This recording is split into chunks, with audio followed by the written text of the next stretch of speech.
Welcome, everyone. Thank you for joining the SEC Historical Society's Regional Offices Roundtable featuring the leadership of the Boston, New York, Atlanta, and Philadelphia SEC regional offices. I'm Susan Markle, Chairman of the Society and Partner Managing Director of Alex Partners. Having been at the Commission for nearly 15 years and serving in the Division of Enforcement and as the Chief Accountant of Enforcement, I care deeply about the agency and its history. I'd like to thank Morgan Lewis for sponsoring today's program and a new gallery on the history of the SEC's regional offices. The roundtable is being recorded and will be part of the gallery. It's now my pleasure to introduce today's moderator, Jeffrey Boujoukos. Jeffrey is a partner at Morgan Lewis. He serves on the board of the SEC Historical Society as the Vice President of Museum Programs. Jeffrey was the Regional Director of the Philadelphia Regional Office from 2016 through 2020. And with that, Jeffrey, it's all yours. Thanks so much, Susan. And thank everybody for joining today, and particularly thank the panelists for their participation. As Susan said, the SEC Historical Society has a unique and nonprofit role in preserving the history of the SEC. And one important aspect of this is to connect with existing and former SEC personnel to preserve recollections of their time at the SEC and to discuss the issues of the day. For the past few years, the SEC Historical Society has been laying the building blocks for a gallery on its website regarding the SEC's regional offices, which is now substantially complete, and we hope to open to the public shortly. Because we're a historical society, I'll talk for a second about the history of the regions before we get to the panel. From the origins of the SEC in 1934, the idea of regions existed. The SEC's first annual report in 1935 discusses the process of dividing the United States into 8 zones. The offices for these regions were located in New York, Boston, Atlanta, Chicago, Fort Worth, Denver, San Francisco, and Seattle. Each office had a regional administrator who was responsible for, quote, all administration, investigation, and enforcement activities of the Commission within his or her respective zone. And this made sense at the time and still does today.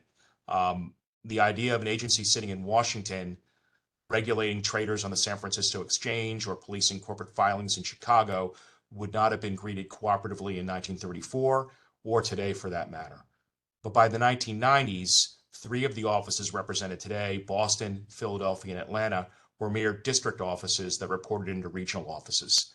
On March 30th, 2007, Chairman Cox announced the elimination of this structure, stating, eliminating the 2-tier hierarchy means that each of the Commission's offices is of equal dignity and possesses all necessary authority to protect investors and otherwise execute its responsibilities. Our new system also helps eliminate the potential for redundancy and overlap in our inspection and enforcement procedures. I want to thank each of our panelists today for taking the time to join us and add to the SEC Historical Society's archive regarding regional offices. Before we get into the discussion, I will state on behalf of all the participants the standard disclosure that anything said today are their own personal remarks and not that of the Commission, its commissioners, or the SEC staff. As we are joined today by Antonia Apps, the Regional Director for New York, Silvestre Fontes, the Regional Director for Boston, Nicholas Grippo, the Regional Director for Philadelphia, and Nekia Hackworth Jones, the Regional Director for Atlanta. Because I don't trust them to introduce their own backgrounds, I'm going to give you a little bit of background on each of them before we start. Antonia joined the SEC in December of 2022 from private practice. She previously served as an assistant United States attorney in the Southern District of New York, where she prosecuted many of the government's most important insider trading cases against prominent hedge funds and expert networks, including the prosecution of the hedge fund SAC Capital and a prosecution of a group of hedge fund traders and analysts who participated in an insider trading conspiracy described as a circle of greed that reached across multiple investment firms and netted some $70 million in illegal gains. She also clerked for the Honorable Fred I. Parker of the Second Circuit. Silvestre returned to the SEC as Regional Director of Boston in January of 2023, after time as a Chief Compliance Officer for a Boston-based advisor of private funds. Prior to his time in the private sector, Silvestre served at the Commission for 13 years in several enforcement roles, including Enforcement Counsel, Branch Chief, Trial Attorney, and Assistant Regional Director. His high-profile work included working on the Galleon case involving Raj Rajaratnam that was at the time the SEC's seminal insider trading case during this period. He also served as the first supervisor of the Market Abuse Unit in the Boston office, a unit structure that was a significant change for the regions. And in many ways, he was in the room where it happened. He clerked for the Honorable Norma L. Shapiro in my Eastern District of Pennsylvania. Nick came to the SEC from the United States Attorney's Office for the District of New Jersey in August of 2022, where he worked on a number of high-profile cases, some parallel with the Securities and Exchange Commission, including the Newswire hacking case that involved hacking into Newswire services to steal hundreds of corporate earnings announcements before the Newswires released them publicly, as well as the DOJ's first securities case involving layering. While at the DOJ in New Jersey, Nick served in several positions, including chief of the criminal division, deputy chief, and attorney in charge of the Trenton branch office. Before private practice, he also clerked for the Honorable Joseph L. Yanati of the Superior Court of New Jersey. And Nekia, the grizzled veteran of this group, joined the SEC as regional director of Atlanta in December of 2020 from private practice. Prior to joining the SEC, Nekia spent nearly a decade in public service. She worked as an assistant United States attorney in the Northern District of Georgia, where she investigated and prosecuted complex fraud cases, including securities and investment fraud, mortgage fraud, and tax fraud. She also served in the DOJ's Office of the Deputy Attorney General, first as a senior counsel to the Deputy Attorney General, and then as Associate Deputy Attorney General and Executive Director of the Financial Fraud Enforcement Task Force, where she led an interagency task force charged with facilitating coordination and identifying financial fraud trends, driving enforcement initiatives, and setting priorities for fraud prosecutions and regulatory agencies. She also clerked for the Honorable Sterling Johnson Jr. of the Eastern District of New York. And so with that introduction, welcome to everybody. And the first question I'd like to ask each of you in turn is to discuss a bit about your path to the SEC. Now, Silvestre, I was going to start with you because at face, you look like the only non-former DOJ prosecutor on our panel, but our crack Historical Society research team discovered that you actually served as a special assistant United States attorney in the Calvin matter. So setting aside that brief foray onto the DOJ side of this ledger, talk about your time at the SEC, leaving and then deciding to come back. Well, first, thank you, Jeff, and I am impressed with your research staff. You covered a whole lot of it. I started at the SEC back in 1998, the last millennium, and I followed someone from private practice who had been at the SEC's Boston office, and he was returning to the Boston office. And in essence, he asked me to follow him and joined as a staff attorney. Went through the chain of command for over the course of 13 years, and then got to that point where two things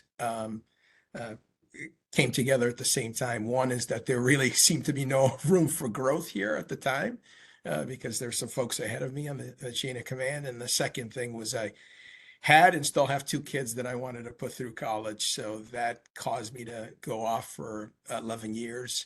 But in the back of my mind, there was always the thought of potentially returning to the office. Obviously, having spent 13 years here, think it's all due respect to my colleagues on this panel, think it's the greatest office within the commission. We'll have a dispute over that, I'm sure. But I love my time here, and it was always something that was in the back of my mind. So when my predecessor, Paul Levinson, left, he's now a magistrate judge here in Boston.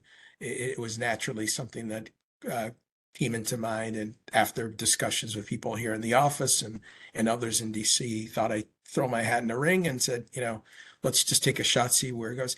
And frankly, like with all these jobs, there's so much that goes into whether you get it or not. But certainly the day that I got the call from folks in DC offering it, I snapped their hands at the opportunity to serve back on the staff. So, and it's been a great ride, and we'll talk about it some more. But that's sort of like how I ended up back in the Boston office. Let me just follow up on one part of this. It has to be interesting coming from a CCO job in the private sector back to the commission. Do you think that experience as a CCO has kind of affected your view of regulation and the Boston, the Boston market and the Boston region and maybe some goal. We're going to talk about goals and setting agendas, but what effect does that time in private practice have on kind of how you view regulation sitting here today? Yeah, I think it does inform the way I think about the office, and specifically one of the things we will talk about is the exam program. Having been a CCO, uh, when I thought about the SCC from the CCO's chair, it oftentimes was, what is the exam staff thinking about? Because that would be the staff that I would interact with. And so I had, over the course of time, I probably wore 4 CCO hats in the 2 different places that I worked at, where I was a compliance officer, and so interacted with the either interacted with the staff or heard about interactions of the staff from my colleagues or fellow CCOs. So it was always top of mind. What is the exam staff thinking about? And so now being on this side, I often have these discussions about, these are the sorts of the things that CCOs really think about. This is how firms really operate, and these may be the pressure points or the leverage points that we might have. So I do think it's something that we all are the product of our experiences, and having had that experience for 8, 9 years as a CCO in one capacity or another. And before that, I served as a compliance consultant at PwC. So, and thinking through these compliance issues, I do think that probably causes me to think more about the exam side, perhaps, than most regional directors. But I don't know. I'll hear from my colleagues soon. But I've been told that I'm very interested in the exam side, and maybe that's a differentiator. But again, I don't know.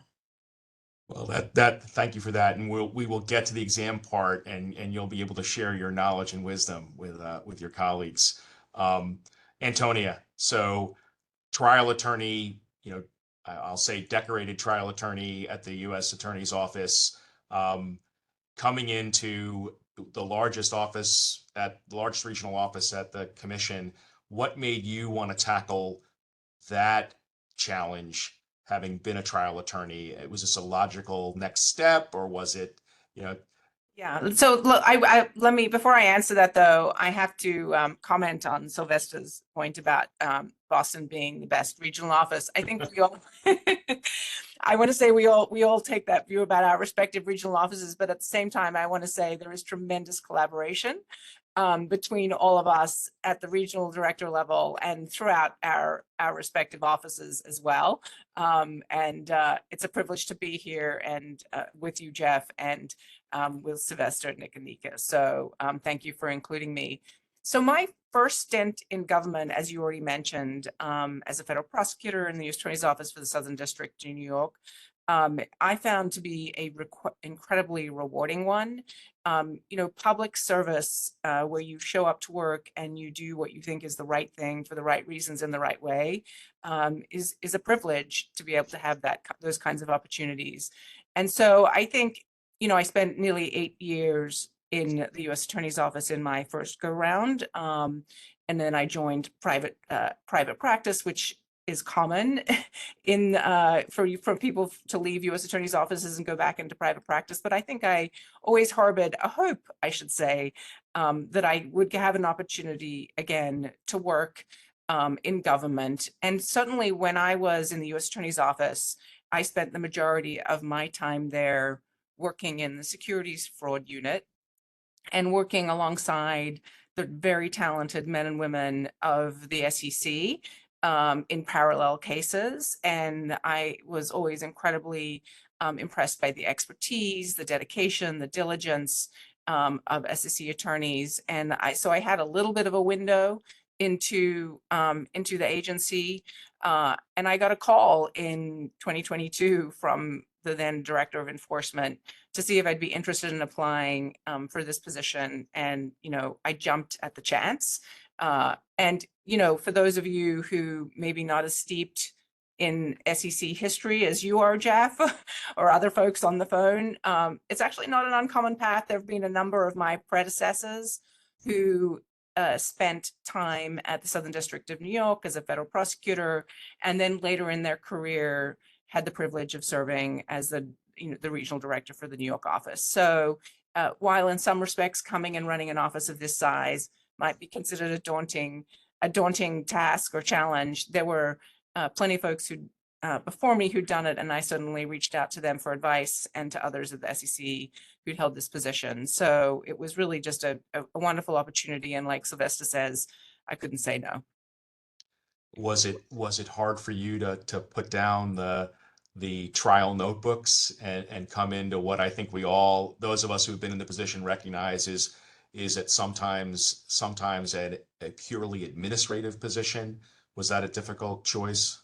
Yeah, I mean, I wouldn't say I've entirely put down the trial notebooks, in the sense, obviously, I'm not first chairing or appearing anywhere in court, but I love the opportunity to mentor younger trial attorneys in this office, or sometimes it's actually staff attorneys who choose to appear in court and argue motions, whether it's mooting opening statements or arguments, or looking at a complaint or some arguments, or helping folks both in my office and elsewhere. But that's a very small part of my current job. But in full candor, I guess I still do a little bit of that. But I love this role where you actually, we can get into this later, but you have multiple different hats and functions, an operational role in running a 660 plus person office. Plus, as we're going to get into, each of us as regional directors oversees the examination and enforcement programs in our respective regions. And so, that brings with it a lot of other very interesting portfolios, if you like, on how to manage. So I've had lots to fill my my day, if you like, with incredibly interesting matters that are not related to doing trials. So Nekia, move on to you for a second. You distinguished time as a prosecutor, already in your role, Department of Justice, experienced a level of organization and I would imagine bureaucracy, but you decided to come back to public service in Atlanta. What drove that decision for you? Thank you for the question, Jeff, and many thanks to you and everyone on the call who's a part of the SEC Historical Society. I'm very appreciative of the opportunity to be here today. And I think this is my first time participating in a Historical Society event. So I'm very excited to be here and honestly to learn from you as you share with us more about the history of the agency and our offices. So for me, my path is very similar to Antonia's. A couple of differences, though, is that honestly, I thought that once I became a federal prosecutor, I had my dream job and that was kind of it, right? Like I got the job probably a little earlier than even I anticipated, but it really was, a moment in my time there. I had so many moments where I was like, this is the thing that I, envisioned myself doing since the wee age of 8 or 9, right? Being a trial lawyer, being in the community that I love and that I'm from, serving in a way that was honestly unimaginable every single day. And so I really just kind of thought, either I'm going to stay here forever, or if I ever leave, that I've had the dream job and everything else is just going to be kind of, plugging along to get to the end of my career, whatever that might look like. So similar to Antonia, I left DOJ and then went to private practice for a couple of years. And also, it sounds like similar to Antonia, I got a call out of nowhere about this opportunity. And the interesting thing about it is that while I was at DOJ, I did have one case with the Atlanta office of the SEC. I think I was second chair on that case as part of a parallel investigation. But most of the matters that I did when I would spend half of my time violent crime, so no interaction with the SEC whatsoever. Then the other half of my time got to know a little bit more about the SEC, but a lot of my cases did not directly involve parallel investigations for a variety of reasons. And so I just didn't know very much about the Atlanta office. I think I knew 1 or 2 people who were here, but my overall knowledge and interaction with the office was definitely probably minimal, and certainly far below my other esteemed colleagues who are now as RDs. And so, I got to know more about the office sort of through the interview process, learning more about the job. And I'll tell you, when I got the call, just making me aware of the opportunity and seeing if I would be interested, and I started doing my own research, I said, oh my gosh, is it possible to have two great loves in your life, right? I thought you could only have one. Apparently you can have more than one, because this position gave me, this is me sort of talking from the perspective of when I was thinking about the application process and kind of going through it. it was really a phenomenal way for me to bring together all the different things that I have enjoyed up to that point in 2020, 2021 when I joined the agency about practicing law and also being a public servant. I love the fact that there was a mission that unites all the work that we do and the people that we work alongside. I love the fact that while certainly DC is headquarters, we have a local impact across the 5 states that are within our footprint. And for those that don't know, the Atlanta Regional Office covers Georgia, Alabama, South Carolina, North Carolina, and Tennessee. So obviously we're also always DC connected, but we have a very Southern, very localized footprint.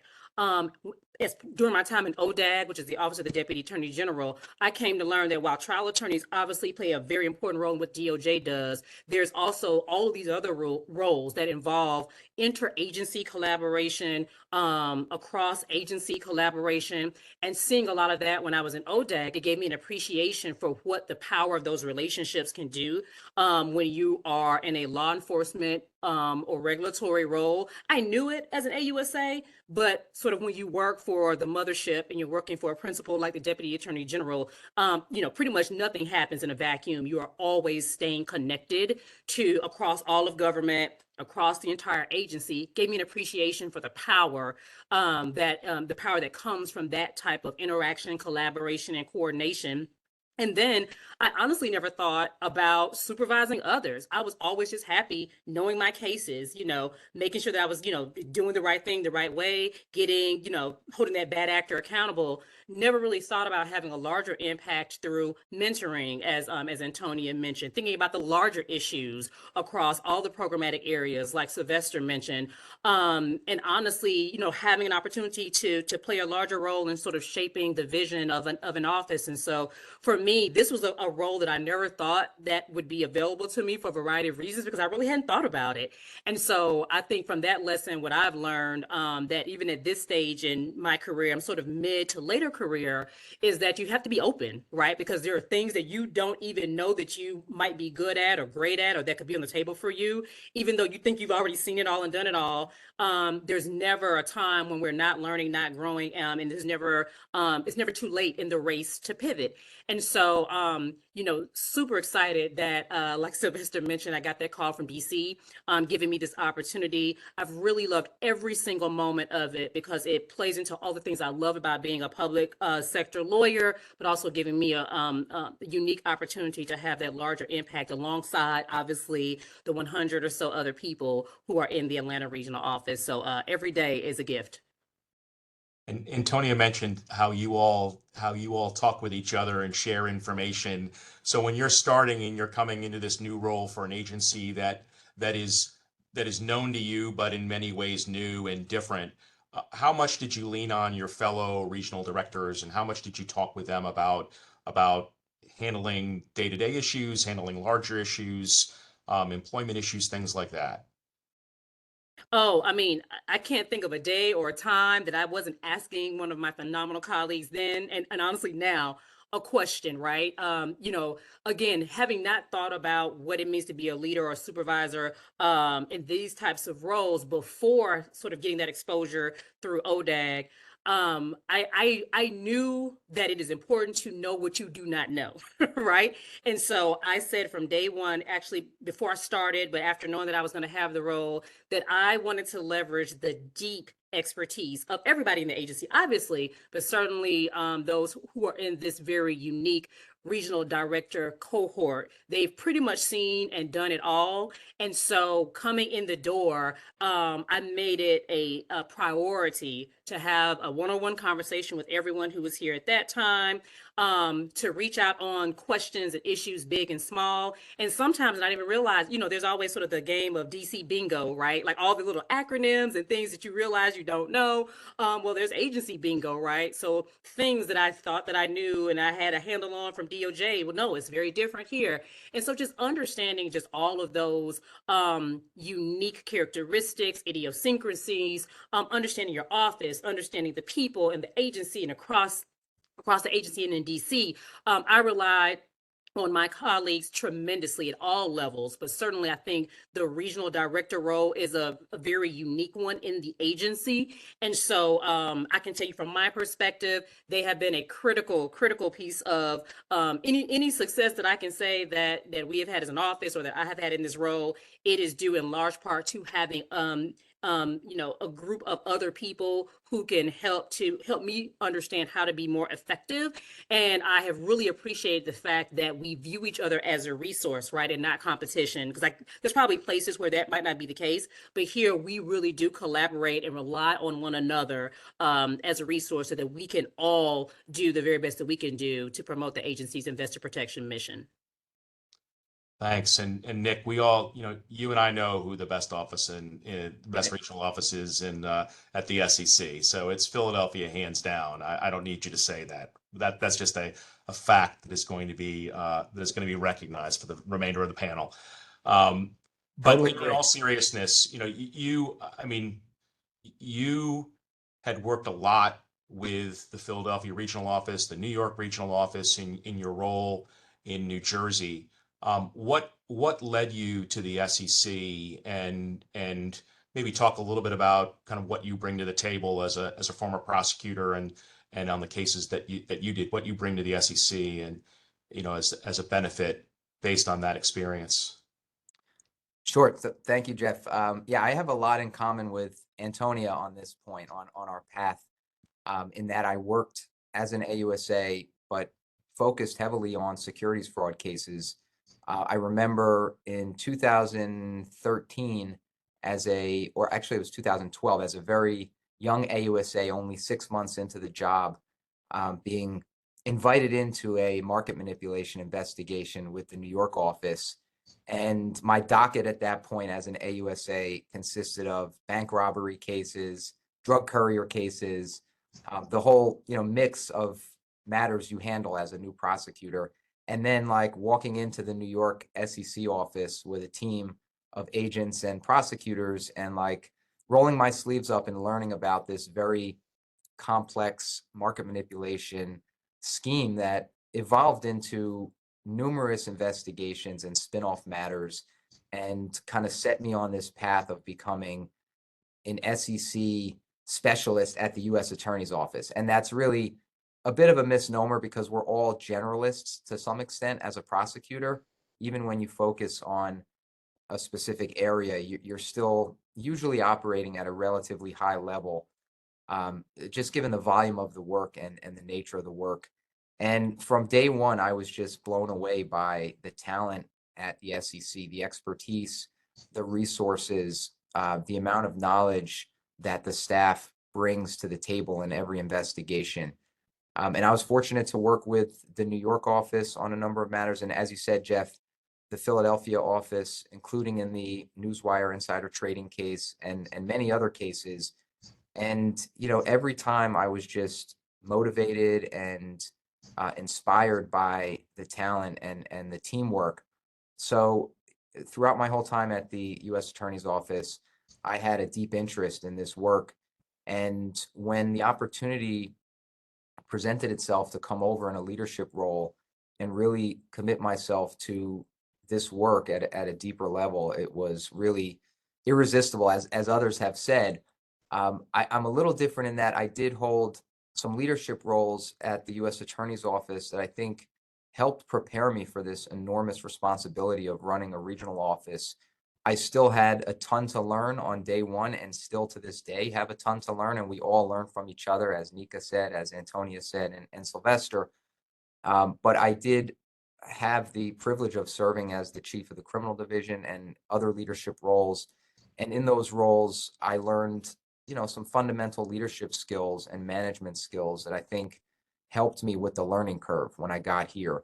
It helped me, manage people and identify strengths and how to provide constructive criticism, how to identify goals. And so it was kind of an evolution of my leadership path and also just my public service journey. I really, really love public service. As others have said, doing the work of an AUSA is really a dream job. And this is just a continuation of that dream work. It's public service. It's doing the right thing each day, that's your mission. We're a bit more specialized here at the SEC in that our mission is investor protection and not just doing justice across the board. You know, DOJ, it's a little bit of a broader mandate, but it's very similar. And the opportunity to come here and continue that public service journey in this leadership role was really something that I was excited about and you know, jumped right into. And I think, you know, what I bring to the table is this mix of, you know, leadership experience, but also trial experience and line attorney experience like Antonia has and Nekia and Silvestre, coupled with the relationships that I built across numerous offices over the years. And, you know, working in New Jersey, as you said, Jeff, I worked with SEC teams in the home office in Nairo, New York, and Philly, even Denver, San Francisco, LA. I think I worked with, I don't want to single out any offices, but I worked with almost every regional office except maybe one or two, and developed, you know, good partnerships and relationships with each one. And a lot of those people who I worked with are still here today. Some are in leadership positions. And so having that foundation has helped me in my transition and my journey here. Thanks, Nick. Usually in these panels, or oftentimes they're hyper-focused on enforcement, but Silvestre, you stole a little bit of my thunder. We're going to start with the examination program because I think that, at least for me, coming out of enforcement and really not having a tremendous amount of exposure to the exam program, that was a real challenge as a regional director. And I'm just wondering, maybe we can talk a little bit, maybe Silvestre, you can start, talk a little bit about, you said that you interact with the exam program.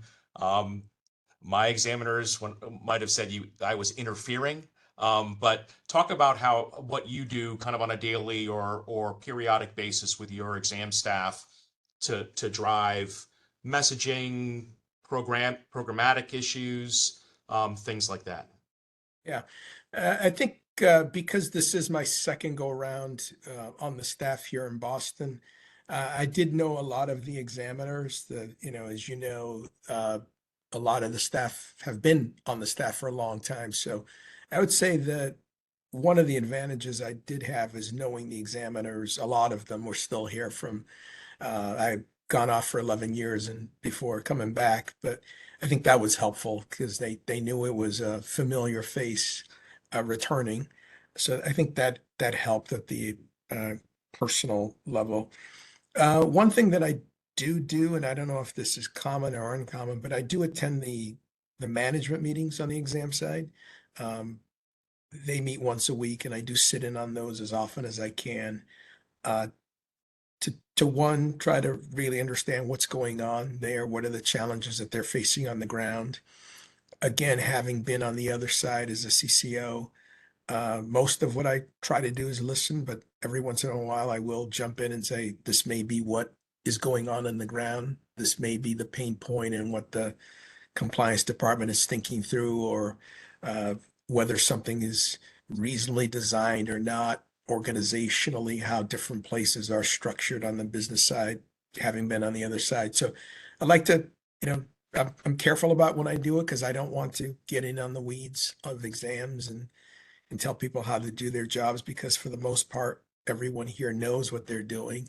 But I think having been here on the staff before, having been a compliance officer out there, I like to think are advantages and things that I bring to the table, and just being present, right? I think one of the things that, and we'll talk a little bit about more, is just being present as a team when we can. I think one of the things that the exam team has been very good about in this post-pandemic world is making sure that they do come in often enough for team meetings and things like, not just the management team, but the examiners themselves, and just walking around and making sure that they know that you know, one of the traditional things with RDs, this is not intended as a criticism, but I think just naturally as an RD, you tend to spend more time on enforcement because you've got the weekly commission meetings and things like that, developments, it's potential emergency actions, that sort of thing. So it's only natural that you're going to spend, I think it's natural you're going to spend more time on the enforcement side, but I think it's also important to send the message to the exam team that you care about that program and that you care about them and you're aware of the challenges that they are facing. And so that's what I try to do. The other thing that I try to make sure is, having grown up on the enforcement side here, is to make sure that the two sides are communicating with one another. And there are series of regular meetings that are in place to make sure that we're not operating in silos, and that's something that I try to make sure that the two heads of the programs are talking to each other and doing all I can to encourage cross-office collaboration. And we've set in systems in place to make sure that that does happen. Nekia, maybe you could talk about that for a second. So you come on the scene, obviously have some working knowledge of what you're going to be supervising, but from the exam side, what did you do when you started? And then maybe talk a little bit about what level of interaction there is between enforcement and examinations in the Atlanta office. Sure. Thanks for that question, Jeff. I mean, many of the things that I did and that I do, Silvestre picked up on them in his response. But I'll just sort of share from my personal experience. So I have a business background, an MBA and a BBA. And so in terms of the underlying substantive issues, there are things that the types of issues that the examiners are looking for when they're going out to conduct examinations with various registrants. I just sort of have just that natural sort of academic curiosity and interest, but had no actual background in professional work experience, right? So similar to some of my colleagues, while I found it all to be very, very interesting, I knew that there was a lot that I did not know and that I had a lot to learn.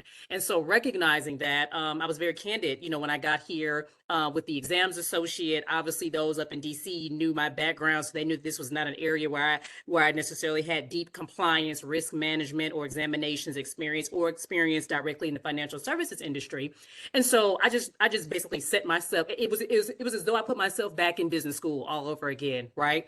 Reading all of the publicly available information that I could, especially the phenomenal documents that the examinations program puts out. I'm sure folks on this call are probably familiar with them. A lot of the risk alerts, right, that talk about the various issues that our examiners are seeing when they're going out conducting their examinations. Our examinations priorities document, which comes out every year now in October, to set the stage for the key issues and the risk areas that the program is going to be focused on when they're going out to look across the various registered entities like the investment advisors, investment companies, broker dealers, and the like. So I try to absorb all that publicly available information. Obviously, there are internal processes and documents that I also wanted to make sure that I was generally familiar with, right? Of course, we'll never have the level of understanding and expertise as my colleagues who do this every day, but I wanted to at least have enough of an understanding that I could be an asset when I'm sitting in a room and not a liability.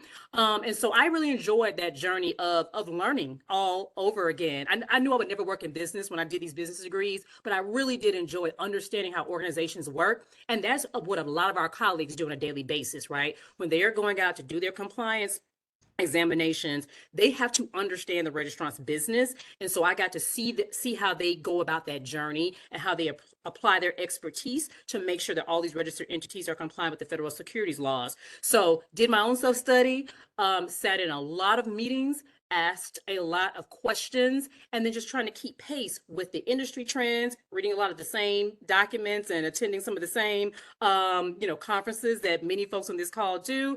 And then also just learning from my colleagues here at the Atlanta Regional Office and at the exams program up in DC, especially those in the front office.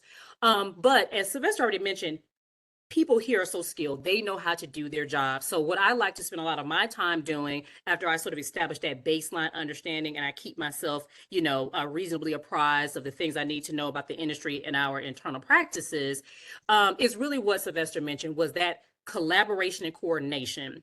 And that's one of the areas where I know here in Atlanta, I think historically we've been focused on, but I know it's been a priority for the time that I've been here, making sure that, for example, the enforcement and the associate and the exams associate are in, weekly meetings together, exchanging relevant information that needs to be exchanged. Again, there's lanes that each program has, but, if there are points of connectivity, if there are trends that one side is saying that the other needs to know about, making sure that they have a really good working relationship so they can share that information either directly or that they can have individuals on their teams talk to one another. We also here have in Atlanta, and maybe a lot of other offices have this, our current reg counsel is a former enforcement staff attorney.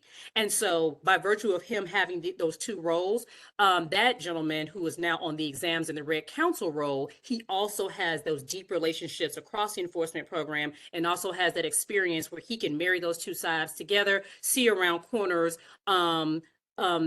certainly for the exams program, but also do it in a way where he and the staff that he works with are mindful of how and whether perhaps something might have enforcement implications. And we have found that to be very, very helpful for us in making sure that our exams program is as effective as it can be, especially when a referral might be brewing.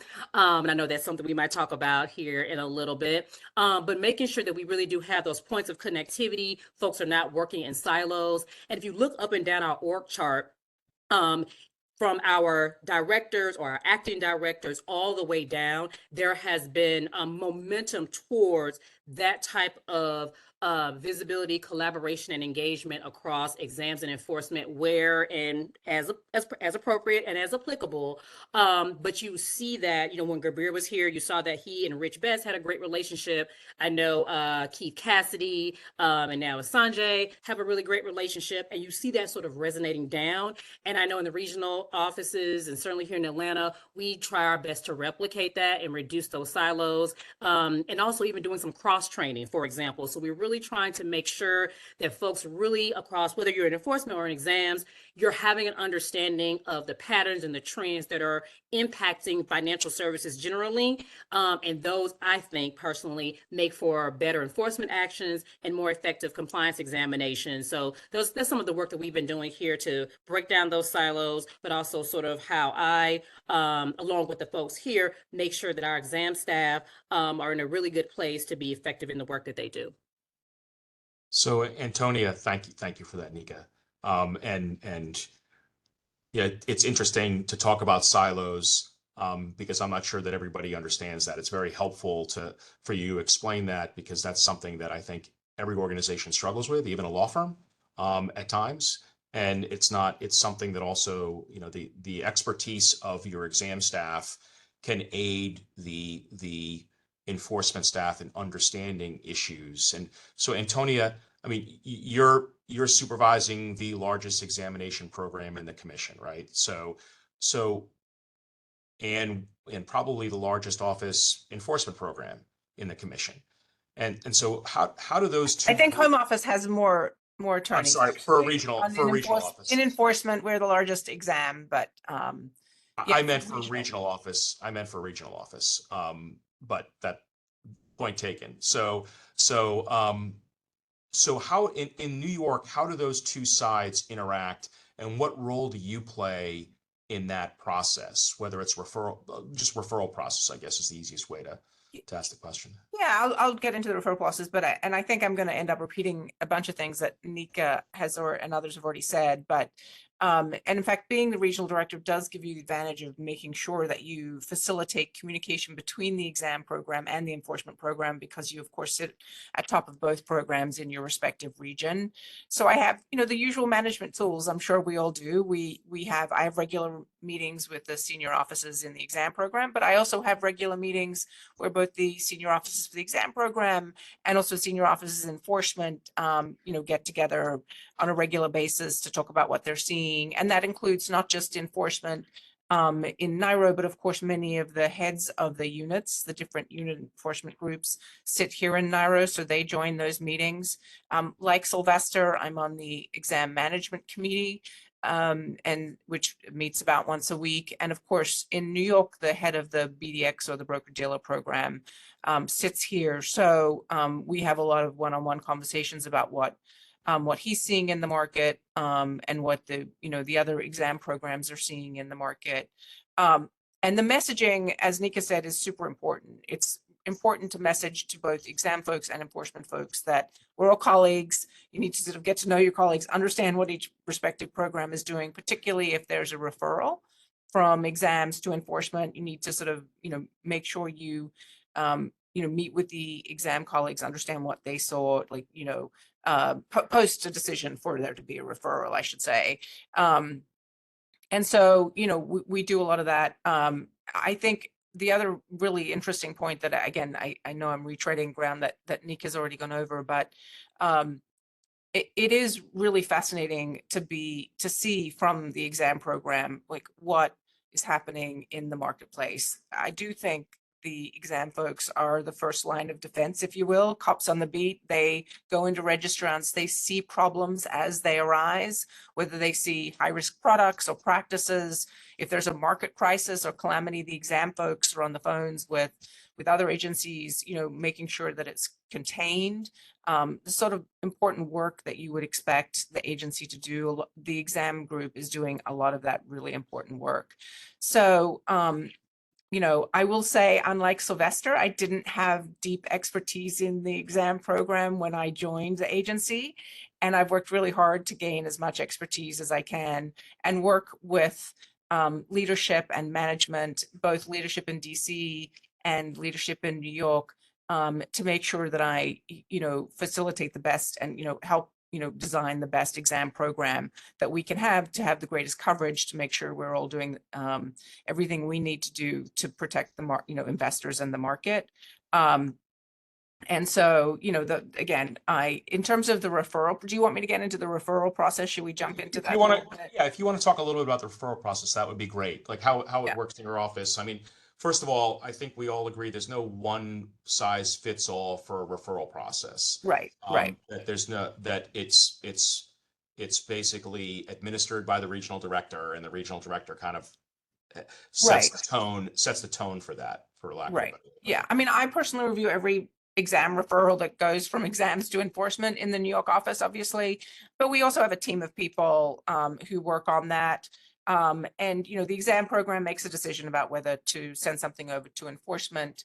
Enforcement may or may not accept an examination, accept a referral. There's a whole host of factors that go into those kinds of decisions. But, a lot of it turns on the nature of the conduct, how egregious it is, the length of the conduct, whether it's in a particular area of the market that enforcement is also interested in.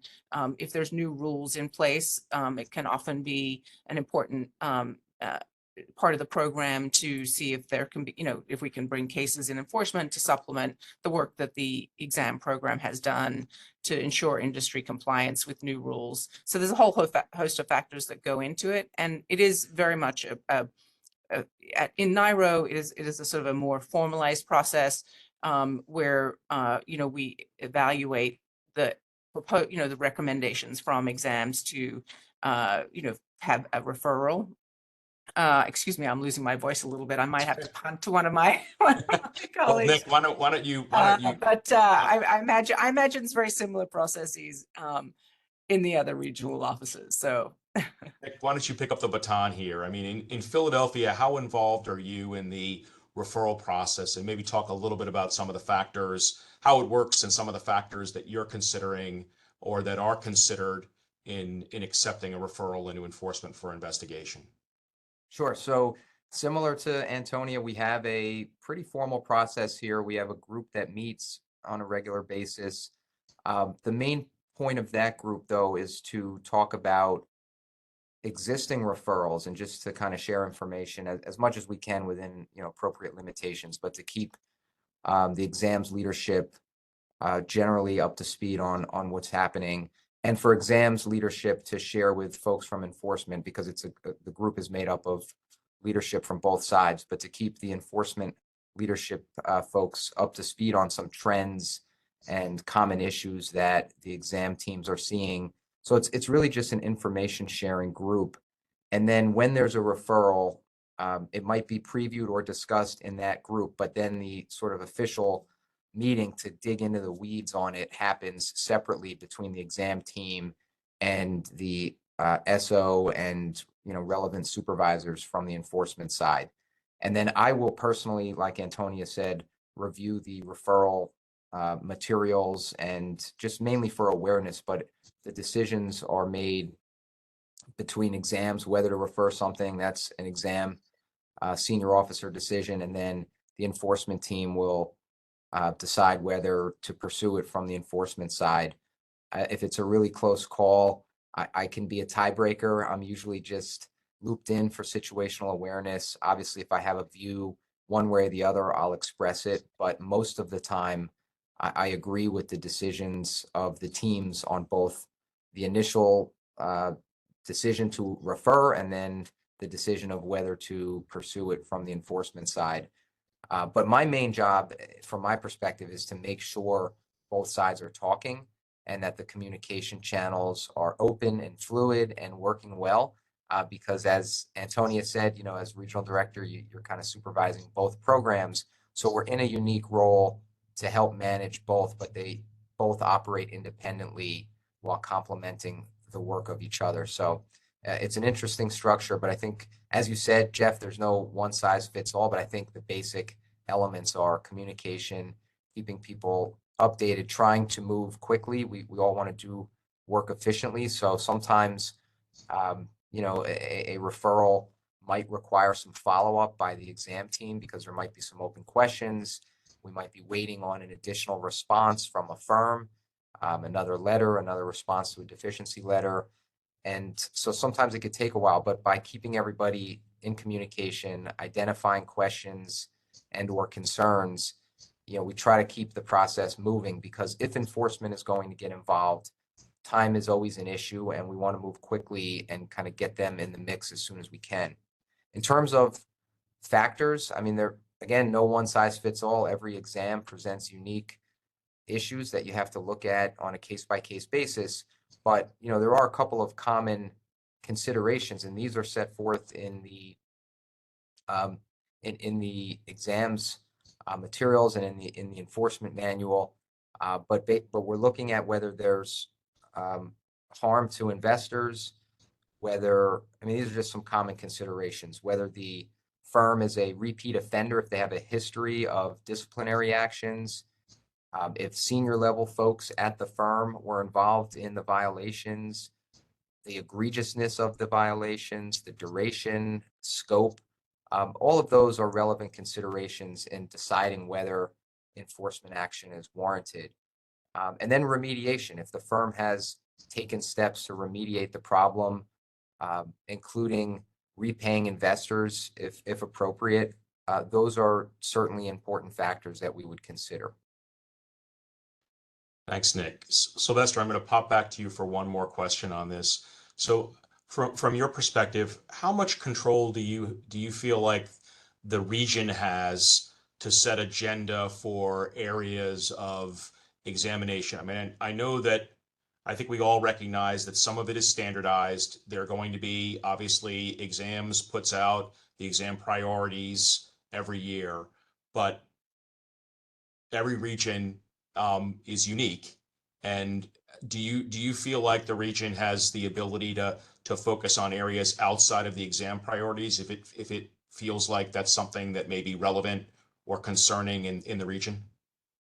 I do. I think it's important to first note that it is very much from the way that I've observed it, it is a bottom up process in figuring out what the national priorities themselves are. So we are consulted on that. Our staff is consulted on that. And so that's important to put on the table, firstly. Secondly, after or alongside those national priorities, we do have the ability to have local initiatives. I once used the word sweep and someone took my head off and said, you can't use that word. So, but the local, I don't know why, but there is such a thing as local initiatives that we do have the ability and authority to pursue. And I think here in Boston, I don't know if this is unique. I don't know how my colleagues do it, but we even get to the level where we allow and we encourage examiners themselves to put forward specific names of registrants that they think should be examined.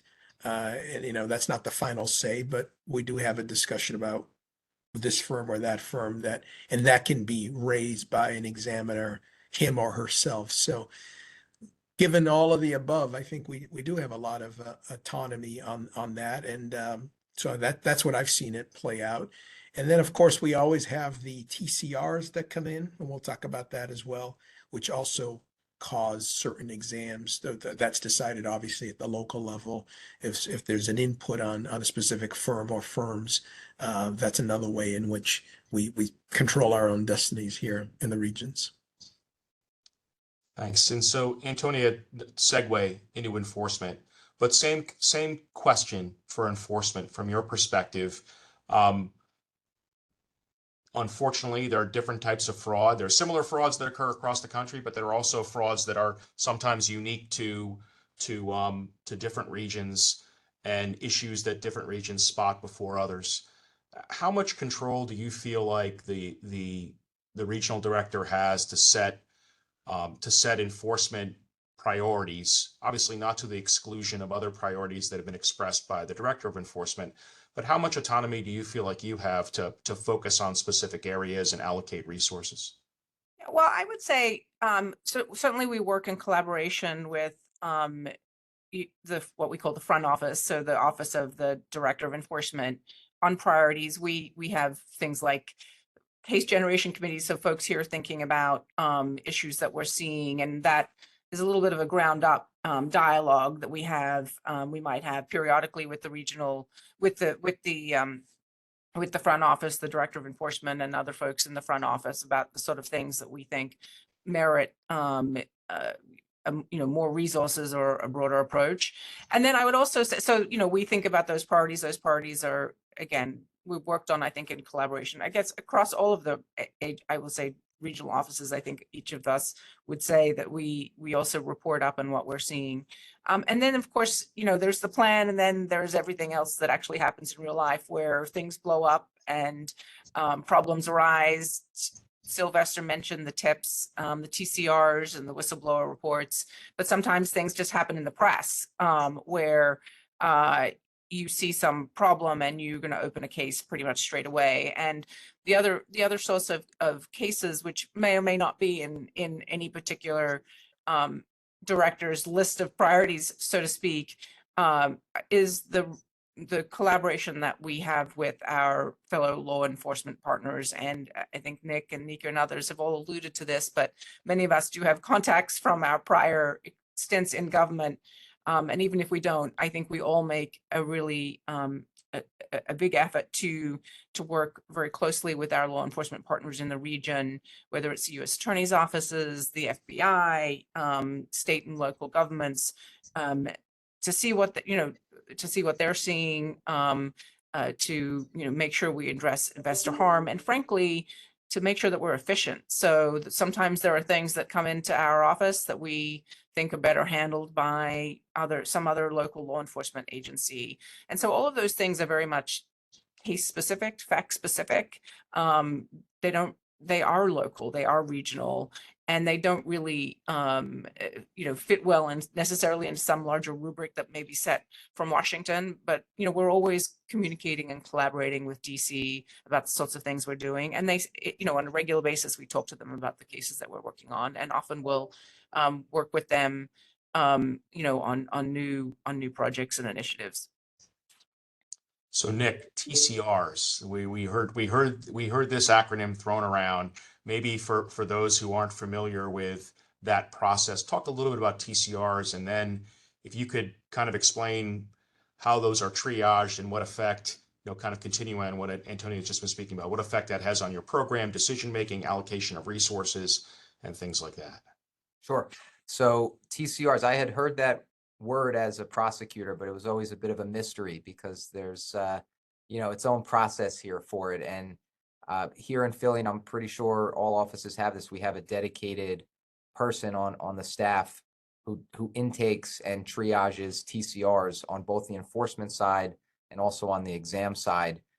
There's also a group in DC, as we said, who initially gets the TCRs when they come into the main database, and then they're assigned out based on a number of factors, including geographic location of the conduct described. But once it comes to the regional office here, at least here in Philly, we have somebody in our enforcement program assigned to receive them, review them, and then there are other people on the staff who work with that person to continue that triage. And so sometimes there'll be, almost like a little mini investigation looking at the facts. There might be some follow-up work done through open source information to try to gather some additional details.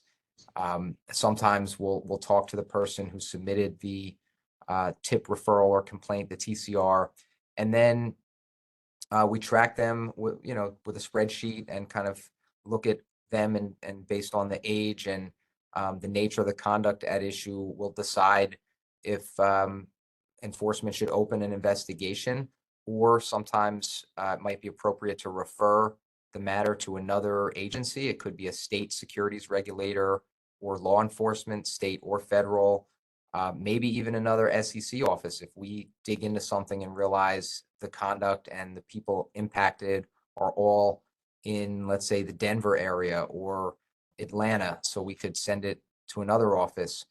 But there is a pretty robust intake process here, and a number of our enforcement investigations come in through that process because there are so many of those tips and referrals coming in, and many of them are quite detailed and are really helpful sources of information for us. So it's a important process here, and it's one that results in a number of investigative leads and ultimately enforcement actions in some cases. So Nekia, both or everybody's talking about kind of interacting with other regulatory agencies for TCRs and other investigations. How much do you, in your role as regional director, talk with other states, other regulatory entities in your region? Is that something that you place a lot of importance on in the role? Yeah, the short answer, at least for me here in Atlanta, but I think it probably applies to all of my colleagues across the country, would be yes, absolutely. And I mean, there's many things that we do as regional directors, but as others have said, we are uniquely positioned either by virtue of background, having experiences with other agencies, and or because we get to see so much of the work that's happening across the two divisions that are seated within our office. We are oftentimes uniquely positioned to be in sort of that communicator, right? That liaison, both across the programs, but also to those external agencies. So here in Atlanta, we have, a variety of state, local, and federal agencies that are across the 5 states that are within our footprint. Even more specifically, we have 13 federal judicial districts. So that means 13 United States attorneys' offices, and a host of other stakeholders at various government levels across all of those different jurisdictions. And so that was actually one of the priorities I set for myself when I got here, which is that we had good relationships across all of the states and across all the federal judicial districts. But, I think COVID had an impact in terms of the attrition across not only our office, but also other federal, state, and local agencies. And so we had lost some of those relationships because people had just moved on, right? And we weren't meeting in person. We didn't have an opportunity to stay as connected as we had in the past. And then also there were just some jurisdictions where you just do more with them. So for example, Charlotte, North Carolina is within our region, right? And so Charlotte is either the headquarters for a variety of asset managers and commercial and large banks. And so we might be doing more, we might have more activity, more cases, more interaction with, that state or that U.S. Attorney's Office, perhaps than, just using a random example, right? Perhaps than our colleagues in Greensboro, North Carolina, which is a different judicial district in the same state. And so what I, and as well as my colleagues, tried to do was to reach out to everyone who would see us, meet with us, talk to us, give us an opportunity to be heard. We essentially tried to reestablish those relationships where perhaps they were there in the past, but maybe there was some atrophy because of COVID, or for many, we were new, right? Because perhaps that office or that state agency had done no securities work. It was not on their radar. Perhaps there was a time, perhaps they had maybe no interest or no staffing, and to offer ourselves as a resource in every respect when it comes to referrals, as my colleagues have talked about here. A lot of times they're looking for training, especially in particularly interesting, nuanced, or complex areas. We offered our agency as a training resource. We offered our agency up as an investor education and outreach resource, right? There are many state, local, and federal agencies that do a lot of investor education and outreach around topics like investment fraud, financial fraud. They do that locally. We offered ourselves as a resource there. And so once we let them know who we were, what we do, either establish or reestablish those relationships.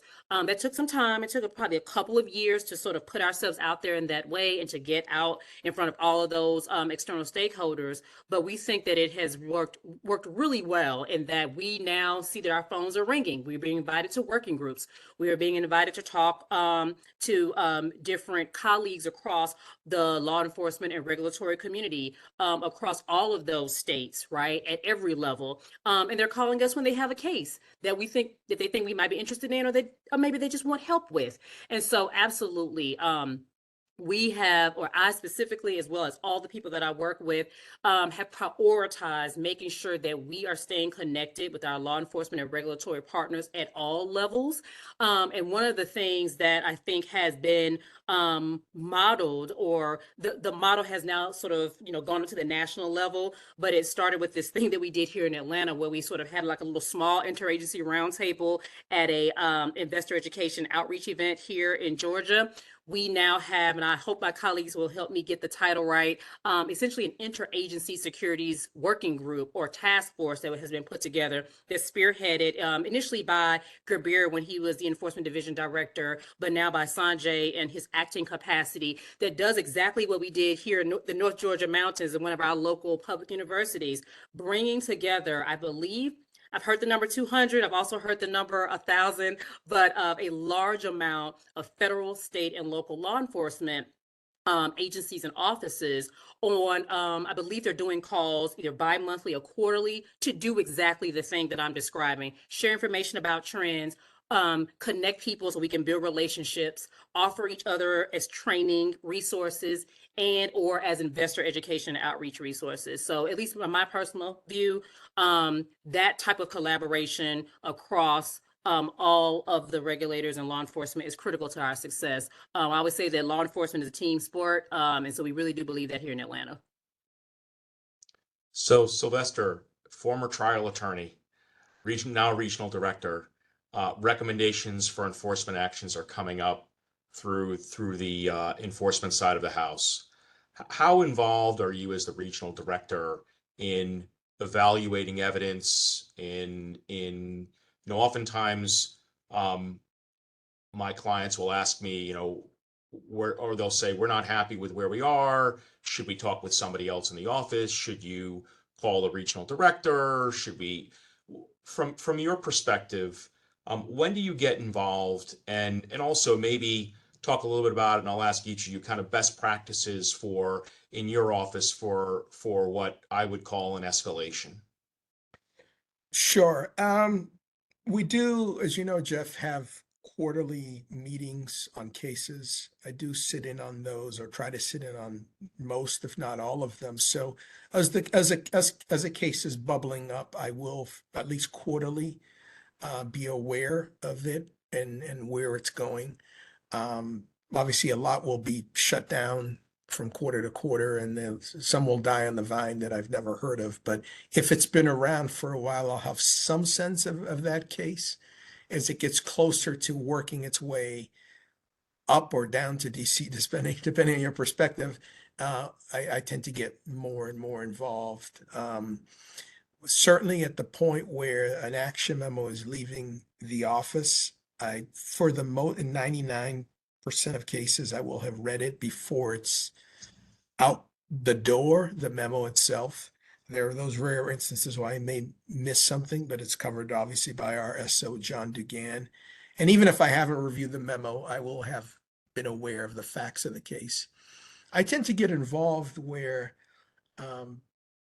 usually if there's a serious discussion amongst the staff, disagreement about charging decisions, and if they, to use a phrase Nick used earlier, they need a tiebreaker on something, I will jump in and lend my voice to it. But for the most part, on the vast majority of cases, that doesn't get to that level. It's more being aware of it, because I often know that opposing counsel will oftentimes will ask for a meeting if at the well stage. So, and I'm very liberal in accepting those meetings.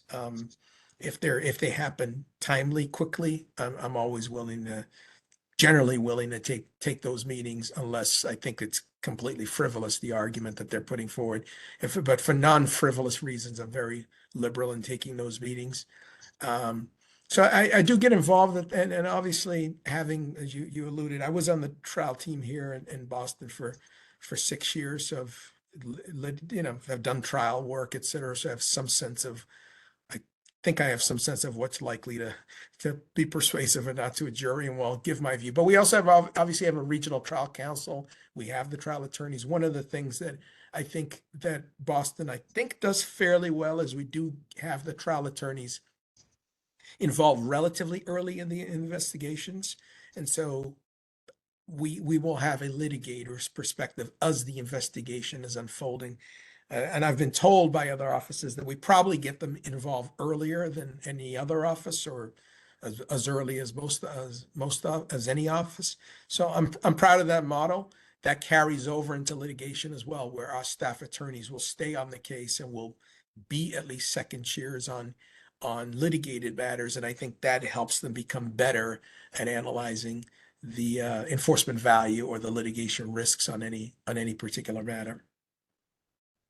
So Antonia, give you a chance to kind of supplement that with your perspective, and particularly when it comes to a choice of when you get involved. I mean, there's always a challenge as a regional director. You want to defer to your staff. You don't want your staff to perceive that you're not supporting them. As a former trial attorney, I'm sure that you're also interested in the evidence, and you want to understand what the pesky evidence, right? That you want to understand what the case is going to look like if it's going to be taken to trial. So how do you balance those elements? I think you have to pick and choose the sorts of things that you get involved in. Obviously, with an office the size of New York, you can't get involved in every case. It's a little bit organic. Sometimes defense counsel will ask for a meeting with me, and I for the most part, take it, unless I think there's absolutely no reason to take it, or it's so clear that the case should be brought and there should be no discussion. Silvestre mentioned quarterly meetings. We do have these quarterly meetings where I sit in on a lot of those, where I can see the cases that are being developed over time, and there may be some that I want to get more involved with earlier on. On one occasion in my tenure, I actually sat in on testimony that may have been a step too far for some, my regional directors will say, but I felt it was important at the time. But I joke, I otherwise do not get that much in the weeds. And, it really is very case specific though, because sometimes in certain areas, the issues can crystallize pretty early on. And then, it benefits the whole program, frankly, to have somebody else with a different perspective potentially, or with a different experience come in and as Silvestre says, just give my viewpoint so that we can make a decision and move on one way or another. Like, one of the chief roles that I see for me as a regional director is the efficient use of resources. And sometimes that can mean stopping a case when we think there is no chance that any case will be ultimately developed. And sometimes it can mean quite the opposite, which is digging in, applying more resources, and making sure something is thoroughly investigated and prepared for the likelihood of trial. And when we see the likelihood of trial, we too, like Silvestre mentioned, try and bring in trial attorneys and the regional trial counsel supervisors in early, so that they can, help think about the case, help shape the case, given that they may be the ones who want to ultimately try the case. So it's not one size fits all. It depends on, the programmatic significance of the case, partly my interest in the case. And then very occasionally I will sit in on what we call internally an evidence review. So Silvestre alluded to this, when perhaps, investigative staff or trial staff have a difference of view about the likelihood of success of evidence, how evidence will play out in court. I may sit on that, but that's rare. I would say that I do, a lot of evidence reviews, but I do get involved in different cases and try to understand, what's going on in them.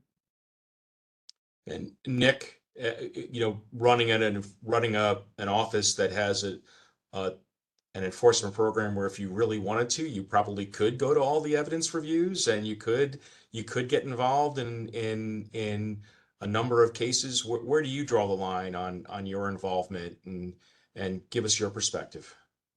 Yeah, I'm a little bit more in the weeds than the model Antonia described, and I think that's a product of the different sizes of the office, as you pointed out, Jeff. We are, relatively big office, but small enough to where I can get more involved in some of the cases. It really depends on the nature of the case and the stage of it, but at a high level, I'm usually involved at the intake phase in just assessing whether we should open something. That's more of a heads up situational awareness kind of consult. Usually I'm just deferring to the managers and the staff who are making those calls. Then at the end of the process, when we're either figuring out the right settlement posture in a case, I'll get involved in those discussions, or if it's going in the litigated direction, I'll get involved for an evidence review and, a discussion of the evidence before we're formalizing a recommendation to send up through the enforcement division and ultimately the commission, including reading the action memo. And as Silvestre said, looking at the written materials. And then in between, it just depends. I mean, I'm certainly not going in every investigation and talking about the day-to-day occurrences and issues that are coming up. But when something comes up that's nuanced or difficult and the staff wants SO input, typically our associate over enforcement, Scott Thompson, is working with the assistant directors and handling those issues and just kind of keeping me up to speed. If it's something that I'm really interested in or just have some experience in, and one common thing I'm sure everyone on this panel can relate is managing the relationships with the DOJ offices, because there are always timing challenges and coordinating with DOJ. So I think I add a little bit more in that sense than in a lot of other cases where, I don't have some unique perspective or experience that distinguishes, my viewpoint from other than, my leadership role. But when the issue is, hey, DOJ is saying they want to go out and make approaches on subjects of, their investigation who overlap with ours, and that's going to undermine something we're doing, and we're having a call with them tomorrow to talk about timing and coordination in general. What do you think, Nick? Because you've been in that situation, and of course, Antonia and Nekia can relate, and Silvestre, I'm sure as well, has experience just from being on this side for the amount of time he's been in. But something like that, I'll definitely want to weigh in on, especially if it has to do with my old office, just to make sure that they are being good partners as they always are. But it's tough. We all have the same mission at the end of the day, but different ways to get there, and coordinating in parallel actions can be difficult sometimes. And so I try to add value in that context. And so I do get in the weeds a bit, but I try to defer to the staff as much as possible and give them the breathing room they need to do the cases and do the work, while also, being there for them to support and not interfere too much. I think Silvestre said earlier, or maybe that was you, Jeff, that you don't interact, you sometimes interfere. I certainly don't want to interfere. That was you, but I think we can all relate to that, because we're in these unique roles of being senior officers and, regional directors, where we have, significant leadership roles. We want to add value. We want to support our teams, but we also don't want to get in the way. And they're the ones on the ground with the most knowledge and experience in the investigation. So it's a fine balancing act, and we all do our best to, add value where we can, but not undermine our teams. Nika, how do you draw the line for your office? I mean, I was always challenged by when I take the call from counsel, in a potential enforcement action, when I don't. I mean, how do you how do you make that decision? Sure. Much of this is probably driven by my experience as a line AUSA, and also just probably who I am, my ethos as a leader. Um, I always tell people when I'm doing public facing events, including this one, right? Like as a public servant, as a public agency, I'm always going to return a call. I'm always going to answer an email, but that doesn't necessarily mean that I am going to be the person who provides that answer in that moment or that takes the lead right away. Um, More often than not, so I would say probably 9.5 times out of 10, if I'm getting an outreach, a complaint, a concern about a pending matter that involves that, that relates to a team that's already investigating something, I am going to be respectful and take that call, but I'm going to let that person know, hey, understand and I hear what you're telling me. I, appreciate your issue, your complaint, your concern, but I'm going to go and talk to the team, right? I believe it's always important, as my colleagues have said, to give that professional respect and also to respect the expertise of the team that has been working on the matter day to day. So I'm not going to make any decisions, right, or make any call without going back to the team that's working on the matter. And 9.5 times out of 10, I know my team has appreciated that. I've been on the other side, where as a staff attorney, I've had, or I should say as an AUSA, where I had, supervisors perhaps, they were trying to be helpful and they were making decisions, but I was like, well, could you ever sort of let me know that you were going to do that? And so I think it's important to go to the individuals who are doing that hard work day to day. Number one, to get their perspective, but also to understand the broader context about why I'm getting this particular outreach, right? And then we strategize together. And as part of that strategy, right, I do that self-study, right? I hear from the team, understand their perspective on the item that has been raised by that outside party. And then I want to understand both sides, right? I won't say I'm sort of in judge mode, but I do want to understand. I'm hearing X from this defense attorney saying whatever they're saying, that they don't agree, they don't think the charges are right, they don't think the parties are right. And I'm hearing what the team has said. And so then I want to assess the lay of the land, whether it's the underlying evidence. Is it the Wells notice that was problematic and the evidence that gave rise to it? Is it our response to their Wells submission? Like where is the rub? And then kind of formulating some thoughts about the two, presumably differing perspectives, and then strategizing with the team, but also being candid with the team on my professional assessment, right? Because I want to hear their feedback on where I think things are, or the opinions I've heard, or the arguments I've heard from both sides. And then we talk about what should be done next. 9.5 times out of 10, I'm in alignment with the team. But there is that small percentage where I'm like, you know what? I'm hearing what the team is saying, but I'm also hearing this other side. Something seems different or interesting or awry. Let's reach out. Let's schedule that call. Let's have that meeting that the defense counsel requested, and then let's huddle again and see where things have landed. I am also very transparent about how I do things and how I like to process.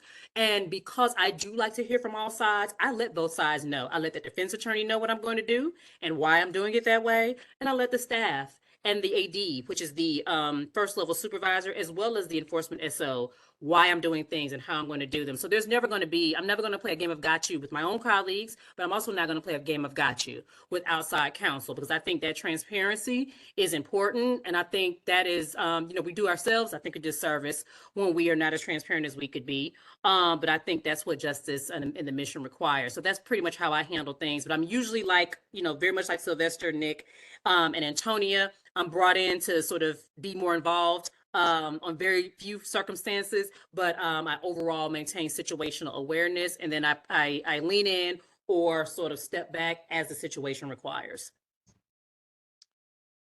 Thank you for that. So we're about at the end of our time, but Silvestre, I'm not going to let us slip away without asking an election question. We are the Historical Society, and this is part of our history. So you've been through a couple of these at the commission, administration changes. From a regional director standpoint, what kind of questions are you getting, and how does a region how does a region handle an administration change, if anything? Yeah, I think it's a great question. Obviously, being in the region, there's probably less of the inside the beltway, who's getting this and who's doing that. And there's probably less speculation out here, at least for Boston, than I suspect. I don't know. I've never worked day in and day out in DC, but we're probably a little more removed from it up here in Boston. But they are the obvious questions, especially for newer staff who have not been through it, and we probably have something in the order of 20-25 staff who have been hired within the last few years, who this is their first rodeo. So they're probably a little more, I wouldn't say nervous, but they're obviously curious about how it's going to play out. We had a regularly scheduled office-wide meeting, just happened to be, it was previously scheduled. No one thought about it at the time it was scheduled, the day after the election. And we walked through mechanically what tends to happen, what historically has happened in terms of transition. And I think that went a long way in addressing some of the concerns. We anticipated some of the questions and addressed them preemptively. So I think that went a long way. And people do swing by from time to time and ask, I had one person come in yesterday and told me, when are you leaving? So, so those kinds of questions, which I asked him, do you know something I don't know? So those kinds of questions come up. But all in all, at least speaking for Boston, it hasn't been overwhelming. There's no one running, no one's running around like hair on fire up here so far. And Antonia, I don't know if you want to add anything to that. I mean, you have a big office. I'm sure you have a lot of varied experiences in the office from administration changes. From your perspective, I personally haven't experienced an administration change. My tenure has not been so long, but there are many in my office who have experienced administration change, and what I see and what I think will happen is an orderly administration change, and priorities may change. I do not have any insight into that, but the work of this commission is really important in protecting markets, protecting investors, ensuring the markets run efficiently, handling crises.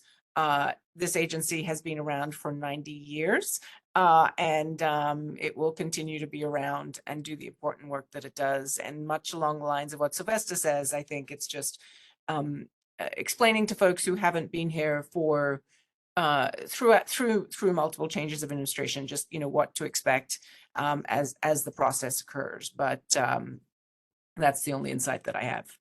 Well, and that's a great way to conclude today. I mean, we've had regional offices for 90 years also. So I recall when I went through this couple of administration changes, there's some things that change and there's some things that don't change. And we really appreciate all of you giving us all this time and putting your thoughts into the historical record for the commission, or for the SEC Historical Society. That is, thank you so much for your generosity in this regard and giving us this hour and a half. We really do appreciate it. And with that, I'm going to turn it back to Susan for a conclusion. Thank you, Jeff, and great panel. Really enjoyed it and look forward to going back to watch it again because it was so good. So I hope people out there in the audience enjoyed it as well. On behalf of the SEC Historical Society, I'm Chairman Susan Markle. And thank you, Jeff, panelists, and thank you all for joining the Regional Office Roundtable program. We're grateful to Morgan Lewis for sponsoring today's program and the new Regional Offices Gallery. I invite you to visit the Virtual Museum of Financial Regulation at sechistorical.org. And if you've enjoyed the roundtable, as I have, I encourage you to join me in donating today to preserve SEC history for tomorrow. Thank you for your time and attention.